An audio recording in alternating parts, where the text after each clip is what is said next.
All right, multiplying negative numbers. I think you'll find this a little easier when you are multiplying negative numbers. If you have two positives, your answer is obviously going to be positive.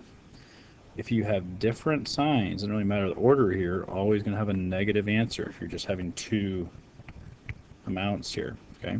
If you have, again, different numbers, different signs, negative. If you have, here's the difference here, if you have two negatives multiplied by each other, you're going to have a positive. And this is actually the exact same rules for dividing too. So we're going to do kind of two lessons in one real quick here. Signs are the same, positive signs are mixed negative. I'm going to add one thing to that. Even amount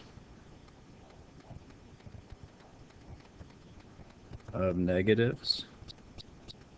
So if you have more than two numbers, if you have an even amount of negatives, your answer will be positive.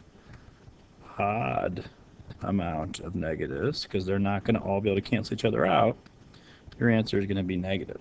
Okay, so sometimes if you have more than two numbers, you'll need to know that. So remember, this means multiply when they're squished together.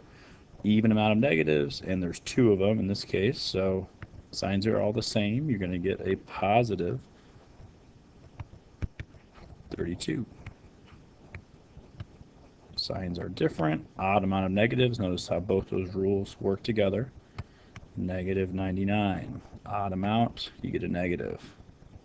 Anytime you multiply something by 0, it doesn't really matter. You still get 0. So here we have negative 2 times, and I like to use parentheses, negative 3 times, remember if they're squished together,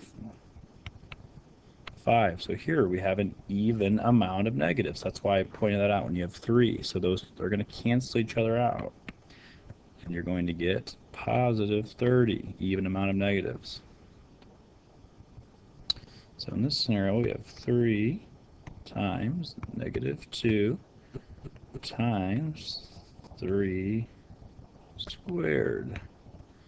So again, let's use our order of operations. That's going to give us 9. And now we can do negative 3 times negative 2. So it's going to give us 6 times 9, which will give us 54.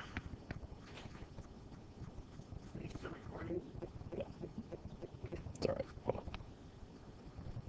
Actually, no. That